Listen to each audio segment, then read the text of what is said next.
Hi, I'm here today with Peter Gago, Penfolds winemaker, and we have just spent the last 4 hours tasting through the Penfolds Collection 2022, and it was a thrilling collection, Peter. Thank you.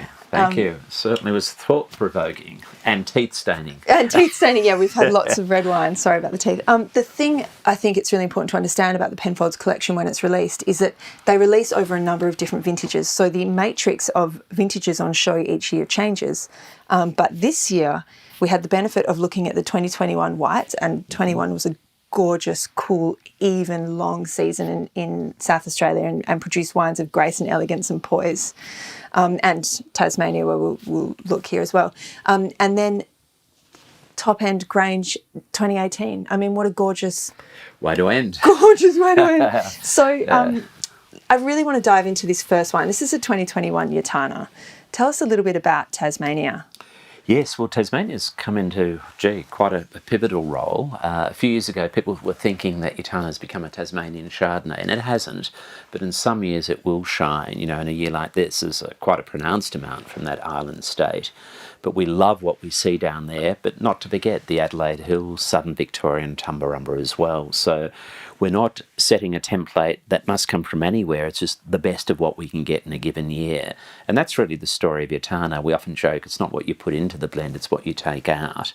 And some regions will work better than others. And Kim Schroeder, our white winemaker, has a very definitive idea of what he wants. We come in a bit later and we've got every idea under the sun, but it's a style that has evolved quite substantially over the years.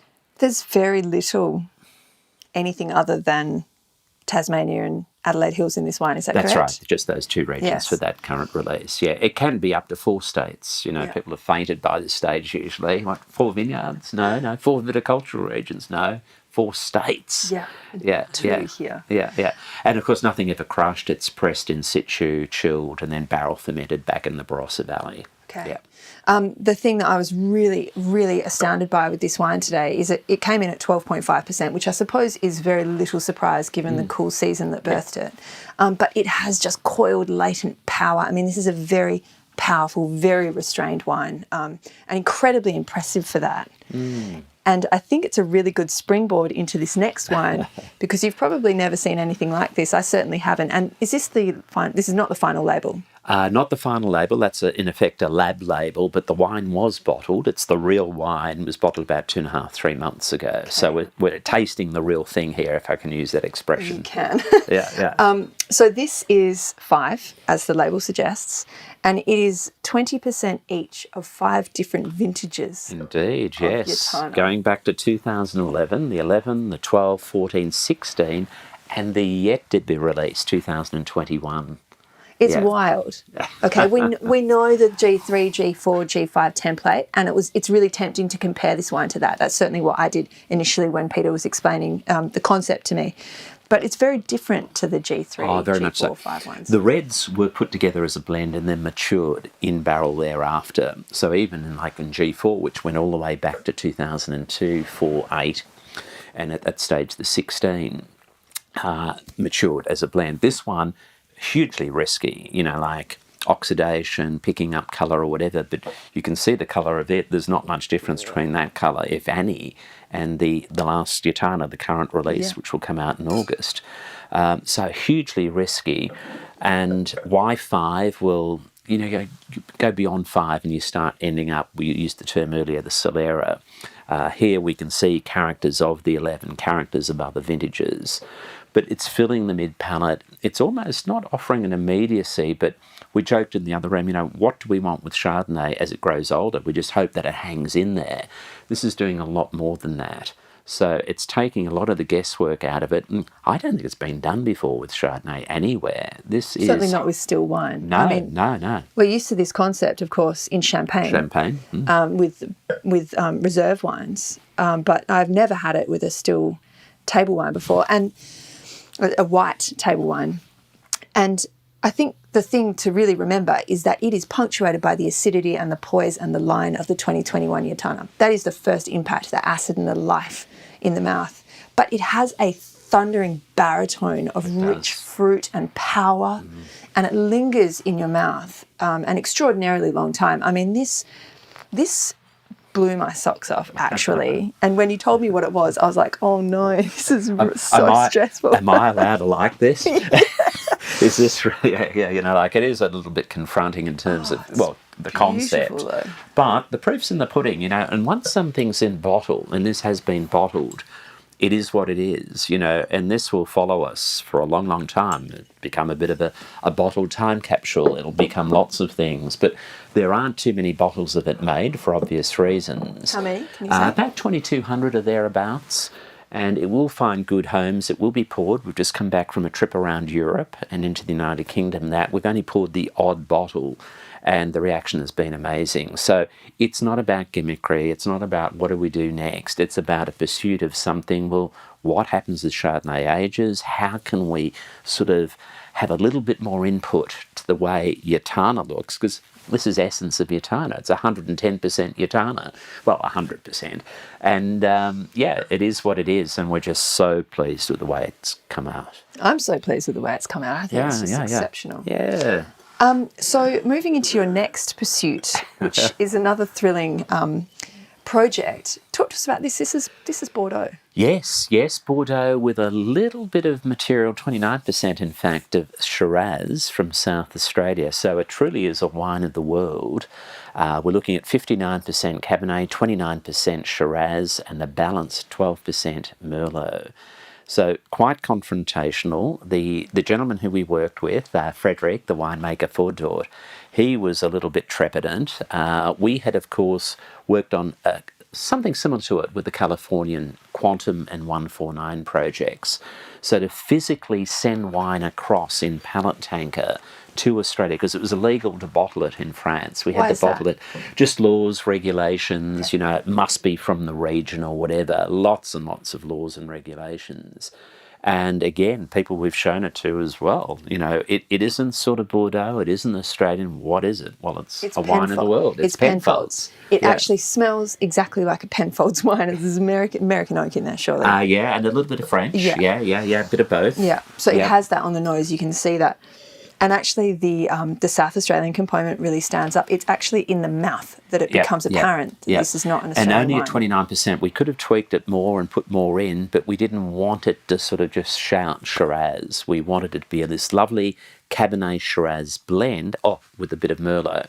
So the name of it, though, too, is interesting. You know, two hemispheres, two cultures, two different winemaking ethoses, if that's the plural. Very, very different. And I can say already that's the 19. The 20 is different again. We're still working with Dourthe on the 20 project, looking ahead, who's to know what, never say never. But a very exciting project. We do have a French winemaking trial as well, which is purely Bordeaux, no mix with anything else. But watch this space. Very exciting days. We were talking about which wine to include, the Dourthe or the French winemaking trial. And for me, in terms of which did I prefer, I slightly preferred the French winemaking trial because I like classicism. I do, and I that's my that's what I like. It's your comfort zone. It's where I am. Yeah, it is my comfort zone. You're quite right. But to me, it had a real. We find it in Australia very difficult, you know, in the terroir and the fruits that we grow, to achieve both sweet and savoury, and the best wines achieve both sweet and savoury, and I mean within the bandwidth of ripe picking. You can always achieve savoury if you wait a little bit longer, but the trick is to get it while it's perfect, and that can be very difficult, and that's why the great vineyards are the great vineyards. And so for me, the Bordeaux wine really carried that sweet, savoury complexity, and that's what made it pleasurable in the mouth. But it does have a Penfolds wrapping. So the techniques, you know, we say, yes, the vineyards are obviously in Bordeaux, they are where they are, but the techniques that we use, the lens that we use, the Penfolds sort of winemaking processes are quite unique and different. So we don't go into markets like this and sort of say, or vineyard regions like this rather, and say, we'll show you how to make red wine. No, this is what we're doing in a Penfolds sense. And working with Dourthe and with Frederick and the team there, they have their ideas, we have ours for that collaborative one. The French winemaking trial, though, is purely fruit from around the chateau and made in a Penfold way using purely the raw material offered. So made in France. Made in France, bottled in France for the French winemaking trial. Yeah, we don't want to air freight too much wine. I'm happy about that from an environmental standpoint. Absolutely. I look forward to seeing these wines in the future when we've got a few vintages behind us and we can understand the shape and this is the starting point. And even the name of the French winemaking trial, we're pretty confident with where we're going, but at this point we're still calling it a trial. Great. Yeah. Well, I mean, RWT never grew out of that, and we love RWT. Yeah, absolutely. Moving into the final two wines. So the Grange, I suppose, is self-explanatory, but the Magill Estate was one of my favourite reds from this release. And I think for me, and I've written this in the tasting note, which I'll release on Robert Parker Wine Advocate soon, but for me, I always get lavender and Earl Grey tea when I smell Magill Estate. It's very, very elegant. And I forget every year that I had smelt it the year prior, and every year I smell the wine and go, God, it's lavender again. It's gorgeous. Such an elegant wine. And, you know, 2020 was the second in a string of warm, dry vintages in South Australia. And the yields were quite low. Very down. But what I have seen of the 20s, I love them. I just think they are gorgeous. Yeah, albeit lower in volume, but what we've done, we've stuck to style, stuck to the templates, and not messed around with anything, but being very rigorous in what we relegate and what we don't use. And that's part of it. You know, yes, prop up volume, quality might drop, stretch the blend, no, we don't go there. But what we have with Magill is what you see is what you get. It's a 5.2 hectare vineyard, 12.5 acres, the open fermenters, purely, only open fermented, purely basket pressed, travels 8 to 10 metres into barrel where it completes its ferment. So, you know, we've been making wine in that cellar since the mid-1800s, and basically nothing much has changed with the way we make that style of Shiraz. It's almost the antithesis of the multi-regional Grange blend. This is handcrafted, I think, on the palate, the texture, the mouthfeel. You know, it sounds a little bit out there when you say, oh, handcrafted and all the rest, but there is something about this that is different to many of the other blends. Single vineyard, single site, expressive wine. It has its own personality, as does this for different reasons, but I just love it. I just find it really beguiling and beautiful, and it's got really great firm tannins. It's a very shapely wine. Oh, absolutely. Plenty of structure, but it's mellifluous and ethereal and gorgeous, and I love it. I just think it's a beautiful wine. A wine of character, quite unique. It is what it is, not pretending to be anything else. That's Magill Estate Shiraz. Awesome. A monopole. Can I use that term? You a can. Penfolds monopole. Yeah. And then Grange.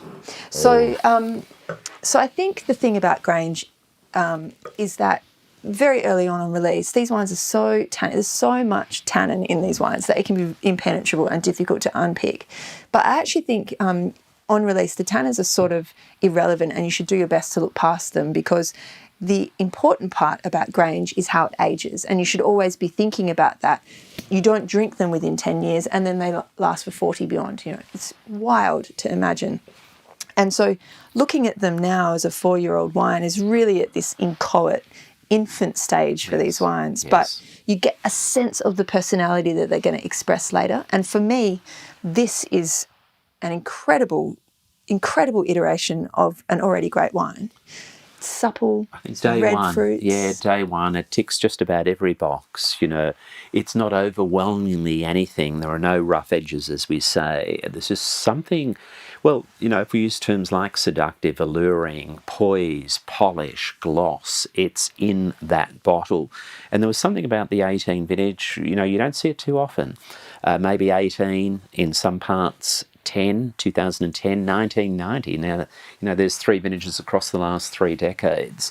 It's not trying to sort of show any particular character. It's just one big unit, this thing called Grange. And I use the term big. It's not big. It's not bold. Beautiful balance. It's balanced. It's so balanced. That's the B word to use there, I think. And it does beckon you. In the other room, I was talking about the 2004 Grange, a very dangerous beautiful Grange. wine. You know, it leads you into temptation, the 04 Grange. It does. And I think this one's trying very hard to do that too. Very alluring. There's a seamlessness to the tannins already here. There's nothing out of place. It's streamlined and sleek.